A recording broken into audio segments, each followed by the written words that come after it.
말씀은 마가복음 1장 29절에서 39절까지의 말씀입니다. 마가복음 1장 29절에서 39절까지의 말씀 봉독하겠습니다. 회당에서 나와 곧 야고보와 요한과 함께 시몬과 안드레의 집에 들어가시니 시몬의 장모가 열병으로 누워 있는지라 사람들이 곧 그 여자에 대하여 예수께 여짜온대 나아가사 그 손을 잡아 일으키시니 열병이 떠나고 여자가 그들에게 수종드니라. 저물어 해질 때에 모든 병자와 귀신 들린 자를 예수께 데려오니 온 동네가 그 문 앞에 모였더라. 예수께서 각종 병이 든 많은 사람을 고치시며 많은 귀신을 내쫓으시되 귀신이 자기를 알므로 그 말하는 것을 허락하지 아니하시니라. 새벽 아직도 밝기 전에 예수께서 일어나 나가 한적한 곳으로 가사 거기서 기도하시더니 시몬과 및 그와 함께 있는 자들이 예수의 뒤를 따라가 만나서 이르되 모든 사람이 주를 찾나이다. 이르시되 우리가 다른 가까운 마을들로 가자. 거기서도 전도하리니 내가 이를 위하여 왔노라 하시고 이에 온 갈릴리에 다니시며 그들의 여러 회당에서 전도하시고 또 귀신들을 내쫓으시더라. 아멘. 하나님 아버지와 주 예수 그리스도로부터 오는 은혜와 평강이 이 자리에 계신 여러분들과 함께 하시기 바랍니다. 또 새해가 되었습니다. 우리 영상 예배를 드리는 우리 모든 성도님들과 이 자리에 계신 여러분들 모두 새해 복 많이 받으시기 바랍니다. 우리 옆에 있는 분에게 새해 인사를 좀 나누겠습니다. 새해 복 많이 받으십시오. 새해 복 많이 받으십시오. 네. 오늘날 기독교에 지대한 신앙적인 영향을 주었던 인물 중에 어거스틴이라는 사람이 있습니다. 이 어거스틴은 젊어서부터 인생의 방황을 하였던 사람이었습니다.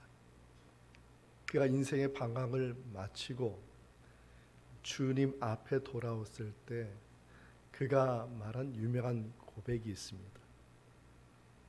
이런 고백을 하였습니다. 인간은 하나님의 품에 안기기 전까지는 참된 안식이 없습니다. 인생을 방황하고 나니 거기에 다 안식이 있는 줄 알았더니 그러나 거기는 다 안식이 없고 마침내 주님 앞에 돌아와 보니 주님 안에 바로 참된 안식이 있음을 깨달은 고백인 것이죠. 그가 그 안식이라고 느낀 것이 무엇이었을까요? 저는 그것이 사랑이라고 생각합니다. 주님이 날 버리지 아니하시고 끝까지 나를 사랑하신 그 사랑을 깨달을 때 그리스도인들은 참된 평화를 누리게 된다는 것입니다. 어거스틴이 깨달은 주님의 사랑은 잠시 잠깐의 그 세상에 주는 안식과 평안이 아니라 잠시 잠깐의 그 사랑이 아니라 영원히 변하지 않는 사랑이라는 것입니다. 그것을 우리는 아가페 사랑이다 이렇게 말하죠. 또 라틴어로는 카리타스다 이렇게 말합니다. 영원한 변하지 않는 사랑. 그래서 사도 바울은 고린도전서 13장 13절에 다음과 같이 말했습니다. 그런즉 믿음, 소망, 사랑 이 세 가지는 항상 있을 것인데 그 중에 제일은 사랑이라. 이 시간 우리와 함께 이 변하지 않는 영원한 참된 사랑이 있음을 기억하시는 우리 모두가 다 되기를 소망합니다. 그러면 주님은 우리에게 어떻게 그 사랑을 표현을 하셨을까? 어떻게 표현하셨을까? 여러 가지 다양한 의견과 신학적인 견해도 있지만 저는 오늘 본문에서 발견되는 그 주님의 사랑을 어떻게 표현하셨을까라는 이 질문을 가지고 오늘 본문을 보고자 합니다. 첫 번째, 예수님은 직접 손을 잡아주심으로 사랑을 표현하셨다는 것입니다. 오늘 본문의 31절의 말씀을 우리 함께 읽겠습니다. 나아가사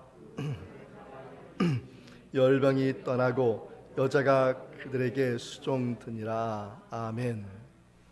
본문은 예수님께서 가버나움 회당에서 귀신 들린 사람의 그 귀신을 쫓아내어 주시고, 그리고 회당 밖을 나가셔서 그리고 베드로의 집에 방문하였는데, 바로 그 베드로의 그 집에 그 열병을 앓는 베드로의 장모가 있어서 그 장모의 열병을 고쳐주시는 말씀이 저희가 읽은 말씀입니다. 고고학자들이 이 베드로의 집이 어디 있는지를 발굴해냈습니다. 제가 좀 사진을 준비했는데요. 사진에 보시면은 저쪽 아무것도 이제 없는 터가 바로 회당 자리입니다. 하얗게 보이는 터가 회당 자리인데, 그 회당 자리를 나오면은 팔각형의, 여러분 보시기에는 파란색 지붕이 있습니다. 그 지붕 밑에 있는 집터가 아마도 베드로의 집이 아니었나, 이렇게 신학자들은 보고 있습니다. 앞에는 갈릴리 바다가 펼쳐져 있고요. 그 다음에 뒤에는 회당이 있고, 그 사이에 베드로의 집터가 있습니다. 이 집터를 발굴해 보니까 특별한 점은 여러 세대가 사는 다가구 주택이었다는 것입니다. 베드로의 집만 있는 것이 아니라 친인척들이 함께 같이 살고 있었던 것이죠. 그래서 오늘 본문에 그것을 알려주는 말씀이 베드로와 안드레의 집이다, 형제거든요. 그런데 마가복음은 이 뒤에 있는 회당과 이 베드로의 집을 이 거리상의 그러한 관계로 보지 아니하고 특별한 의미에서 회당과 베드로의 집을 연결시키고 있다는 것입니다. 저희가 오늘 보고자 하는 내용입니다. 29절 앞에 보시면은, 오늘 보면 29절 보면 회당에서 나와 이렇게 돼 있는데, 그 회당에서 나와 그 앞에는 헬라어가 있었어요. 헬라어가 있습니다, 원어에는. 그런데 그 헬라어가 빠져 있습니다. 그 빠져 있는 헬라어가 뭐냐면 카이 유두스라는 단어입니다. 무슨 뜻이냐면 그리고 즉시라는 말입니다. 그리고 즉시라는 이 시간을 나타내는 부사가 어디와 연결되어 있냐면, 우리나라 말로 따지면 저 뒤에 있는 들어간다 하고 연결되어 있는 거예요. 그러니까 무슨 말이냐면 그리고 즉시 들어갔다, 이렇게 되는 거예요. 그러니까 단지 베드로의 집이 회당의 앞에 가까이 있어서 들어간 것이 아니라 회당에 나와서 그리고 즉시 베드로의 집을 들어갔다는 것이죠. 이 말의 뜻은 뭐냐면 예수님께서 특별한 목적을 가지고 베드로의 집을 방문했음을 말해주고 있는 것입니다. 그러면 예수님께서 베드로의 집에 방문한 목적이 무엇이었을까요? 그것은 바로 베드로의 장모의 열병을 고쳐주기 위함이었습니다. 여기에서 열병이라고 되어 있는데, 열병은 병이 아니라 증상을 말하는 것입니다. 그런데 이 열이 나는 이 증상은 단순한 열이 나는 것이 아니라 좀 심상치 않은 질병이 있는 열 나는 증상이었다는 것입니다. 그것을 말해주는 것이 뭐냐면, 앞에 있는 말과 뒤에 있는 말을 보면 지금 베드로의 이 장모의 병은 심각한 질병이었음을 말해주고 있습니다. 앞에는 무슨 말이 있냐면 26절에 예수님께서 회당에서 귀신 들린 사람을 쫓아냈습니다. 그리고 뒤에 34절에 보면 많은 무리들이 예수님께 왔을 때 그 안에는 귀신 들린 사람도 많은데 예수님께서 그 귀신들을 쫓아내셨습니다. 그러므로 지금 앞과 뒤에는 모두가 귀신을 쫓아내는 얘기가 있는 것을 봐서 지금 베드로의 장모의 열병은 일반적인 질병이 아니라 귀신이 주는 고통으로 열이 나고 그리고 신음하는 그러한 상태에 있었음을 말해주는 것이죠. 이것을 더욱더 암시해 주는 말씀이 31절에 나와 있습니다. 예수님께서 베드로의 장모의 손을 붙잡아 주셨을 때 열병이 어떻게 됐다고 지금 나와 있습니까? 치료되었다? 아닙니다. 고쳐주었다? 뭐라고 되어 있죠? 떠나갔다 그래요. 지금 마가복음을 기록한 마가는 그 열병이 치료받았다, 고침받았다 이렇게 쓸 수도 있는데 뭐라고 썼냐면 떠나갔다. 뭐가 떠나간 거예요?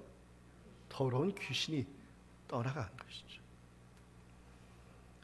유대인들은 병자에게 손을 대지 않습니다. 더더욱 귀신 들린 사람의 몸도 대지 않습니다. 왜냐하면 부정하다 생각하기 때문에 그 부정한 것이 자기에게 옮겨질 것이 두려웠던 것입니다. 여러분이 잘 아는 선한 사마리아의 비유가 그렇습니다. 강도 만나서 거반 죽게 된 한 사람을 보고 제사장과 레위인들은 그냥 지나갔습니다. 그런데 원수 같은 사람 사마리아인은 그 거반 죽게 된 사람에게 무엇을 했습니까? 기름과 포도주로 상처를 싸매어 줬습니다. 뭘로 싸매 줬어요? 손으로 싸매어 줍니다. 바로 이 선한 사마리아인이 누구냐면 예수님을 말하는 거예요. 요한복음 9장에 보면 시각장애인의 눈을 진흙으로 이어가지고 발라서 그 눈을 밝게 한 사람이 예수님이라는 것입니다. 마태복음 9장 28절에 맹인 2명에게 눈을 발라줘서 그들의 눈을 만져주셔서 그들의 눈이 보이게 해주셨다는 것이죠. 마태복음 8장에서 보면은 나병 환자의 몸을 만져주셨고 요한복음 13장에서는 예수님께서 친히 허리에 수건을 두르시고 무릎을 꿇고 제자들의 발을 씻겨 주셔서 깨끗하게 해주셨습니다. 이 시간 주님께서 우리들 가운데 함께하여 주신 줄 믿습니다. 지금 주님께서는 우리의 심령과 질병과 인생을 만져주기를 원하시는 줄 믿습니다. 주님께서 우리를 만져주실 때 더러운 마귀의 역사들은 물러가고 그리고 저와 여러분은 주님의 은혜로 말미암아 깨끗함 받고 온전케 되는 역사가 일어날 줄 믿습니다. 두 번째는 예수님은 죄인들과 함께 하심으로 사랑을 보여주셨다는 것입니다. 오늘 본문의 32절과 33절의 말씀을 보겠습니다. 읽겠습니다. 저물어 해질 때 모든 병자와 귀신 들린 자를 예수께서 데려오니 온 동네가 그 문 앞에 모였더라. 아멘. 그 문 앞에 모였다는 것은 지금 베드로의 집에 그 집 문 앞에 모였다는 것입니다. 그 집 문 앞에 모인 사람이 누구였냐면 병든 사람과 귀신 들린 사람들이었다고 오늘 마가복음은 말하고 있습니다. 그런데 이런 일이 일어난 시점이 중요합니다. 마가복음은 그 시점을 놓치지 않습니다. 그리고 그 시점을 강조하기 위해서 두 번을 반복하는 그러한 문법적인 구조를 갖고 있습니다. 특별히 32절에 보면 그 죄인들과 병든 자들과 그리고 귀신 들린 사람이 모인 때가 언제냐면 32절에 뭐라고 되어 있냐면 저물어 해 지을 때다 이렇게 되어 있습니다. 저문다는 건 무슨 뜻이죠? 해가 졌다는 뜻이잖아요. 해가 지면 어떻게 돼요? 저문다는 뜻이잖아요. 그런데 지금 저물어 또 반복해서 해 질 때다 이렇게 말하는 것은 지금 유대인의 어법은 같은 단어를 반복하든지 비슷한 뜻을 반복하는 것은 강조하는 거예요. 지금 이 시점이 중요하다는 거예요. 그러면 저물고 해질 때가 언제냐? 안식일이 끝날 때였다라는 것입니다. 유대인들에게 있어서 안식일은 금요일 저녁부터 시작해서 그 다음날 토요일 저녁이 될 때까지 이때를 안식이라고 말하는 것입니다. 근데 안식일에 금하는 것이 있는데 그건 뭐냐면은 일을 하는 것입니다. 왜? 하나님이 쉬셨기 때문에 다 모두가 쉬어야 된다. 일을 하면 안 된다.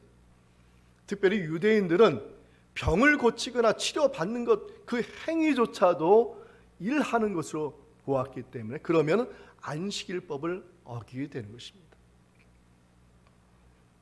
그런데 오늘 본문에 나온 그 시점이 언제예요? 안식일이 끝날 때. 지금 밖에는 지금 예수님의 소문을 듣고 온 사람들이 많이 있었던 거예요. 그 예수님의 소문을 듣고 온 사람들이 다 있었는데 회당에서 안식일에 예수님이 말씀을 설교하시고 그리고 귀신을 쫓아낼 때 그 상황이 있을 때 회당에 들어갈 수 없는 거예요. 그리고 안식일에 병 고침을 받을 수 없는 거예요. 그러니까 기다리고 있다가 예수님이 나오시니까 그때가 언제냐? 안식일이 끝날 때였다. 예수님을 뵙고자 많은 사람들이 지금 베드로의 집 앞에 모인 것입니다. 예수님은 베드로의 집 앞에 모인 병든 자와 귀신 들린 사람들을 치료하여 주셨습니다. 어떻게 치료해 주셨을까요? 앞에서 말씀하셨잖아요. 어떻게 치료해 주셨을까요?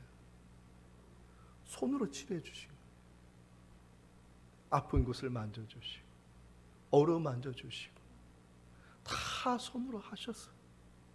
눈먼 자의 눈을 귀에 손을 대시고 예수님의 신성을 너무 강조하시는 분, 예수님 말씀에서 손 하나 까딱 안 하고, 물론 그러실 수 있지만 예수님 그렇게 하지 않으셨어요. 친히 당신의 손으로 만져주시고. 왜 그렇습니까? 당신의 그 사랑이 전달되기 때문에 손을 통해서. 저녁 늦도록 더 많은 사람들이 모였을 거예요. 초저녁부터 시작했잖아요. 해가 저물 때 그때부터 시작했으니 그러면 밤 늦게까지 계속 치료의 역사가 일어나요. 지금 마가복음의 그 지금 시점을 나타내는 말들을 보면 즉시 그리고 즉시 그리고 즉시. 예수님은 정말 초인이세요. 어떻게 보면 밤 늦도록 네. 예수님은 인간의 몸을 입으셨어요. 인간의 몸을 입으셨다는 것은 인간과 똑같은 감정에 똑같은 그런 육체적인 피로와 피곤을 똑같이 느끼신 분입니다. 예수님은 피곤하셨죠. 회당에 가서 설교하고 귀신 쫓아내고 또 왔는데 또 사람들이 와서 밤 늦게까지. 그런데 예수님은 당신의 사역을 멈추지 않았다는 것입니다. 예수님의 관심은 한 가지입니다. 어떻게 사랑할 것인가. 귀신 들린 사람이 왔어요. 예수님 관심은 한 가지예요. 어떻게 사랑할 것인가. 병든 사람이 왔어요. 예수님의 관심은 한 가지. 그가 죄인인지 그가 무엇을 했는지 그거 관심 갖는 게 아니에요. 예수님 한 가지가 딱 하나예요. 어떻게 그를 사랑할 것인가. 그래서 십자가의 사랑까지 우리에게 주신 것이 아니겠습니까? 잠시 마틴 루터의 이야기를 하고자 합니다. 그가 1517년에 종교개혁을 하고 나서 10년쯤 지난 1527년에 비텐베르크에 뭐가 돌았냐면 흑사병이 돌았어요. 팬데믹 상황이 되었습니다. 종교개혁 하는 것도 힘들었죠. 도망 다니고 목숨 걸고 싸우고 그 다음에 10년 됐는데 흑사병까지 오게 돼요. 대학은 폐쇄됐어요. 그가 대학교 교수였거든요. 또 신학자였으면서 그 도시를 관할하고 있는 프리디 선제우가 모든 사람이 이제 비텐베크를 다 떠나라. 왜? 전염병이니까 살기자 하면 다 떠나라 이렇게 말을 했어요. 여러분 잘 알다시피 흑사병이 치사율이 75%. 전염성이 아주 강해서요. 아침에 흑사병이 걸리면 저녁에 죽는 거예요. 온몸이 새까맣게 타서 죽는다 해서 흑사병이다 이렇게 말한 정말 처참한 전염병이었습니다. 그런데 마틴 루터는 도시를 떠나지 않았습니다.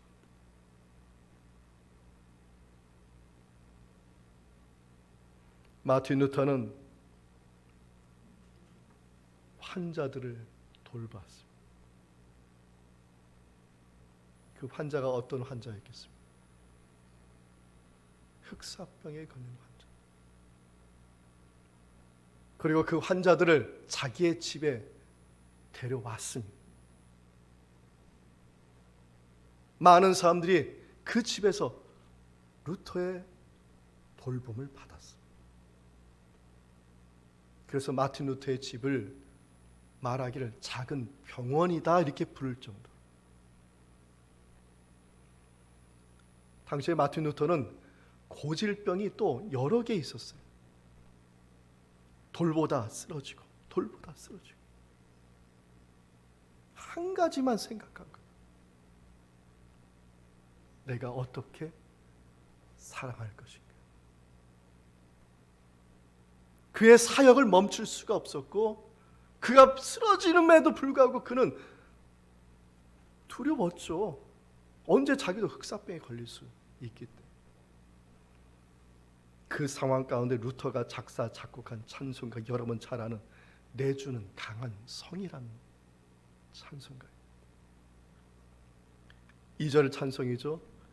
내 힘만 의지할 때는 패할 수밖에 없도다.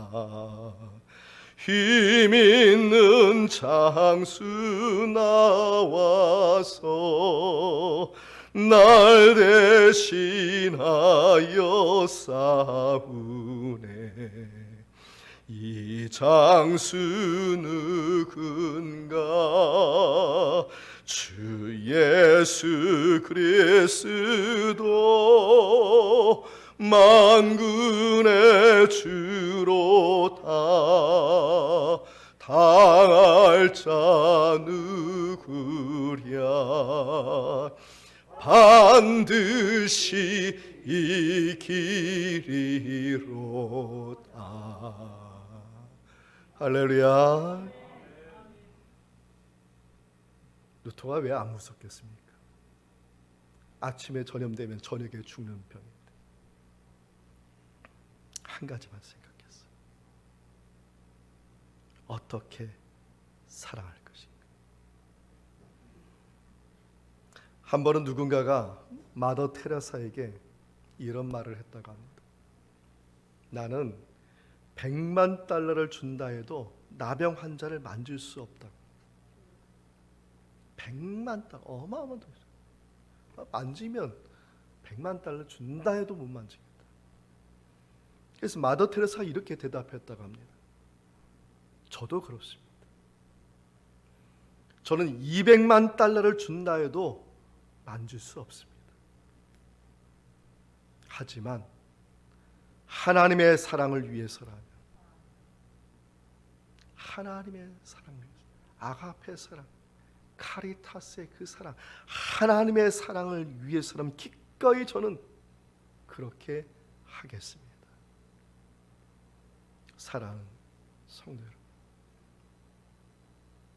오늘날 우리의 믿음은 어떤 믿음인지 오늘 본문을 통해서 좀 묵상했으면 좋겠습니다. 우리도 똑같은 팬데믹의 상황이 있습니다. 지금 이 시점에서 우리가 생각해요. 주님이 바라시는 것은 한 가지입니다.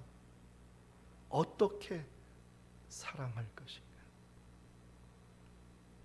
이 사랑을 깨닫고 또 이 사랑을 또 전할 수 있는 우리의 삶이 되기를 소망합니다. 세 번째는 예수님은 사명으로서 우리를 어떻게 사랑할지를 보여주셨습니다. 오늘 본문의 35절과 좀 건너뛰어서 38절의 말씀입니다. 우리 함께 읽겠습니다. 새벽 아직도 밝기 전에 예수께서 일어나 나가 한적한 곳으로 가사 거기서 기도하시더니 이르시되 우리가 다른 가까운 마을들로 가자. 거기서도 전도하리니 내가 이를 위하여 왔노라 하시고. 전날 밤이 늦도록 병든 자를 고치신 예수님께서 얼마나 피곤하셨겠어요.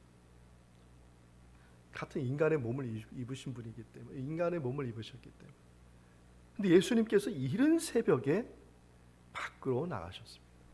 그런데 마가복음은 이 시점을 또 중요하게 얘기하고 있습니다. 뭐라고 얘기하냐면 새벽, 아직도 밝기 전에. 새벽이 언제예요? 밝기 전이잖아요. 밝기 전에, 아침이 밝기 전은 언제예요? 새벽이잖아요. 그런데 이 말을 두 번 반복하는 이유는 지금 이 시점이 중요하다는 거예요. 그럼 이 시점이 어떤 시점일까요?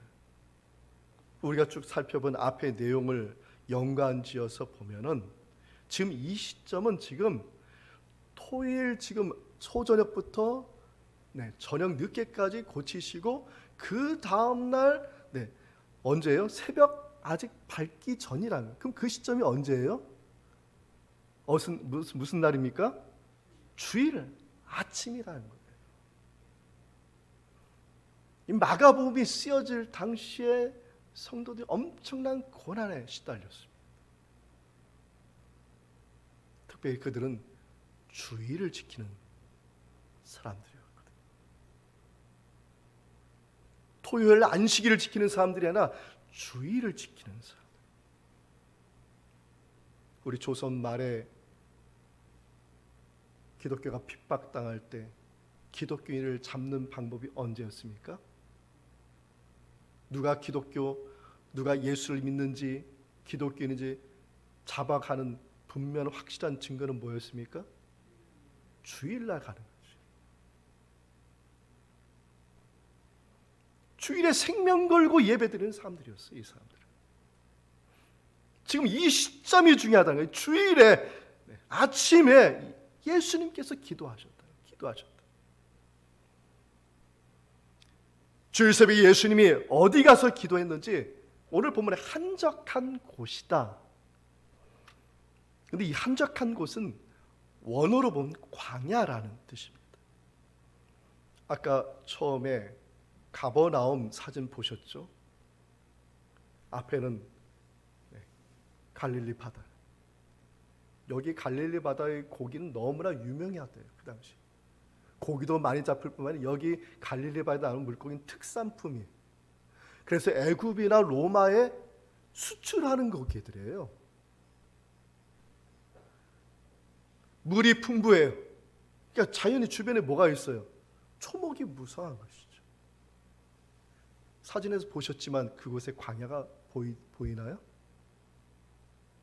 광야가 안 보여요. 근데 마가는 그 장소를 특별하게 지칭했어요. 한적한 곳이다. 광야다.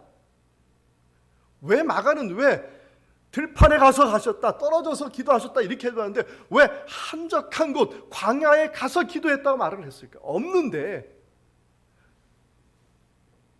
이 한적한 곳에 이 단어의 뜻이 의미하는 바가 있기 때문에 바로 이 한적한 곳, 광야는 마가복음 서두에서 나오는 광야의 길을 말하고 있기 때문입니다.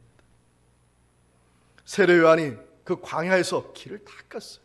그 길을 지금 얘기하는 것입니다. 마가복음 1장 3절과 4절에 말씀합니다. 우리 함께 읽어보겠습니다. 광야에 외치는 자의 소리가 있어 이르되 너희는 주의 길을 준비하라. 그의 오실 길을 곧게 하라. 기록된 것과 같이 세례 요한이 광야에 이르러 죄 사함을 받게 하는 회개의 세례를 전파하니. 예수님이 기도하신 곳은 바로 이런 의미의 광야라는 말. 예수님은 하나님께서 정하신 사명의 길, 그 광야의 길을 내는 것에 그 길을 가겠다고 하시는 그 기도를 말하고 있는 것입니다.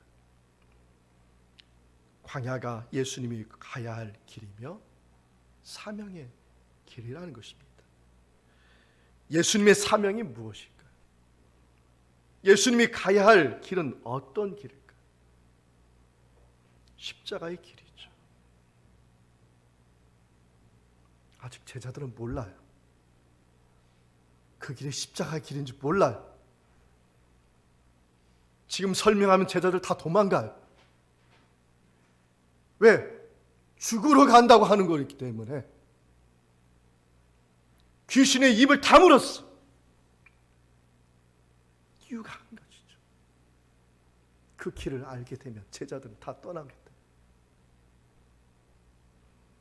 그 십자가의 그 길은 뭡니까? 십자가의 사랑이죠. 사랑하고 그리고 사랑하고 그럼에도 불구하고 사랑하는 게 십자가의 길이 아니겠습니까? 어떤 사람을 사랑하나요? 죄인을 사랑하는 겁니다. 여러분, 죄인을 사랑해 보셨습니까? 아니, 그럼 마음에 안 드는 사람을 한번 사랑해 보셨습니까? 여러분의 마음에 상처를 주는 사람을 사랑해 보셨습니까? 여러분의 마음을 아프게 하고 끔찍하게 보기 싫은 사람 사랑해 보셨습니까? 그 사람 사랑하려면 어떻게 해야 돼요? 기도해야죠. 정말 그럼에도 불구하고 사랑하는 사람은요, 끊임없이 기도해요. 끊임없이. 여러분 자녀를 위해서 기도하잖아요. 왜 기도하십니까? 사랑하니까. 때때로 보기 싫을 때도 한두 번 아니겠죠. 그런데도 기도해요. 계속 사랑을 덧입혀줘. 예수님은 안 그런 것 같습니까? 똑같죠. 구약의 하나님 보십시오. 공의의 하나님이에요. 죄 지은 자를 어떻게 처벌하시는지를 보십시오. 완전 칼로 자르듯이 죄인을 심판하시는 분이 하나님이시죠. 그 죄인을 지금 예수님이 지금 사랑해야 되는데 지금 저와 여러분을 얘기하는 겁니다.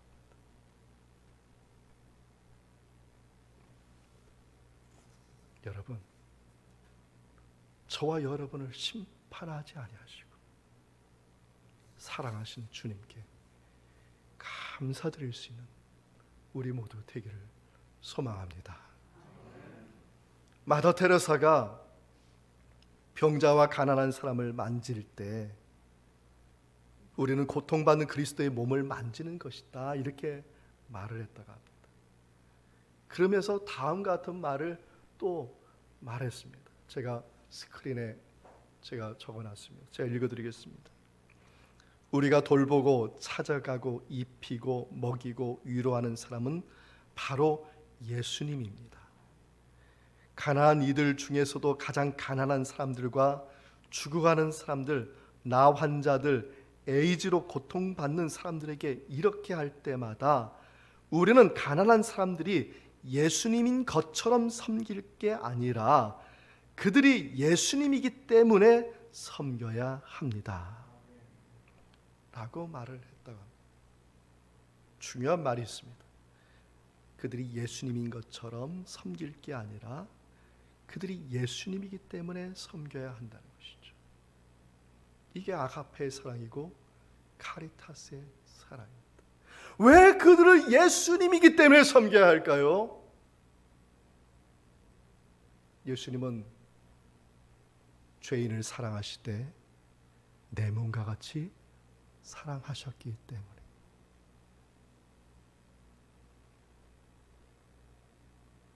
에이즈에 걸린 그 환자를 예수님이 사랑하십니다. 어떻게 사랑하세요? 예수님 몸처럼 사랑하십니다. 저와 여러분을 사랑하실 때 어떻게 사랑하냐면 그냥 불쌍하니까 이렇게 사랑한 것이 아니라 우리를 사랑하실 때 내 몸처럼, 원수를 내 몸처럼 사랑하십니다. 당신의 몸처럼 우리를 사랑하시는 분이 예수님이라는 것이죠. 이 사랑을 우리가 깨닫고 내가 얼마나 이루 말할 수 없는 큰 사랑을 받고 있는지를 깨닫고 하나님께 영광과 찬양을 돌리는 우리 모두가 되었으면 좋겠습니다. 독일어로 주일 예배를 고테스디인스트 이렇게 말합니다. 꽃이란 말은 하나님이란 뜻이고 딘스트란 말은 섬기다는 뜻입니다. 그 사이에는 ES란 발음상 붙인 거예요. 그러면 앞에 있는 단어가 뒤에 있는 단어를 어떻게 해석할 것인가? 주격으로 해석할 것인가? 앞에 있는 단어를 목적으로 해석할 것인가? 만약에 앞에 있는 단어 꽃이란 단어를 목적격으로 해석하면 하나님을 섬기는 것이 되는 것이 예배가 되는 거예요. 그러나 독일 사람은 그렇게 해석하지 않았습니다. 앞에 있는 꽃, 이 하나님이라는 단어를 주격으로 해석했어요. 그러면 무슨 뜻이죠? 하나님이 섬긴다. 주일 예배는 하나님이 섬기는 것이다. 오늘 본문의 시점이 주일 새벽입니다. 주일 새벽에 제자들이 쫓아왔어요. 그 제자들에게 예수님께서 그 주일에 이런 말씀하셨습니다. 38절입니다. 우리가 다른 가까운 마을로 가자. 거기서도 전도하라니 내가 이를 위해서 왔노라. 이를 위해서 왔노라. 주님이 하시고자 하는 전도가 뭐예요? 죄인을 사랑하시는 것이죠. 그리고 오늘날 우리를 섬겨 주시는 것입니다. 예수님 우리를 사랑하시되 어떻게 사랑해 주셨습니까? 예수님의 몸과 같이 사랑하여 주셨습니다. 그래서 십자가에 달려 돌아가신 것입니다. 오늘 주일 아침 예배 시간 주님께서 죄 있는 우리에게도 오셔서 베드로의 장모와 많은 병든 자와 귀신 들린 자를 치료해 주신 것 같이 이 시간 우리의 병든 몸을 치료하시고 상한 마음을 회복시키시며 연약한 인생을 강하게 하도록 섬겨 주실 줄 믿습니다. 이 십자가의 사랑, 이 십자가의 은총을, 이 사랑의 은총을 우리 가정과 그리고 우리의 삶 가운데 전하여서 주님의 사랑이 충만하여 그 사랑으로 말미암아 많은 영혼들이 주님께 돌아오는 역사가 나타나는 우리 모두가 다 되기를 주님의 이름으로 축원드립니다. 이러한 은총이 예수 그리스도 안에서 여러분의 마음과 생각을 지키시기를 원합니다. 아멘.